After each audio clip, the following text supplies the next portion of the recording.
I think one of my interests in the world, as Mahdi Shaheeb Sher, is American democracy. I think that we do have an environment now for the past 60 years where we have been living in an American democracy.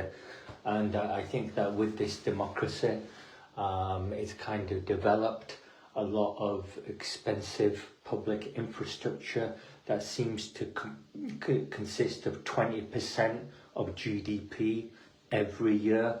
So I think this infrastructure, if you look at it, is quite expensive. It's kind of very necessary for unknown reasons. I don't think that infrastructure should be necessary as it is, but it seems to be pivotal for the way things run in society.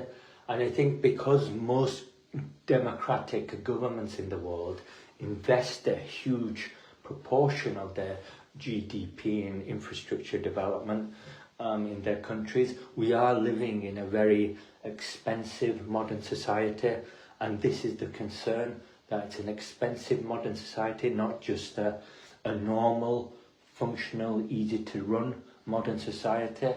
If it's an expensive modern society, then it could cause challenges and risks for the future.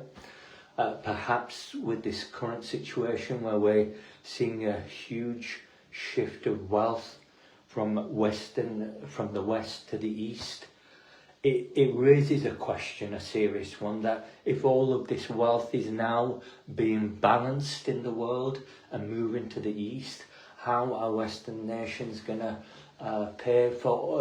afford their expensive infrastructure and public services that they've been weaned on and juiced on and lived on?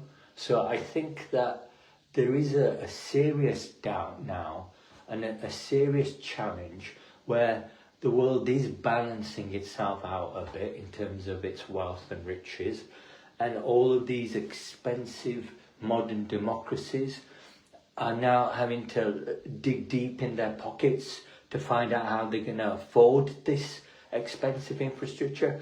And there could be a condition now when normal standards of living and the normal quality of life that all people expect in the world could be eroded because of this kind of unusual factor. So I think that's one of my interests with democracies and their expensive infrastructure and public services.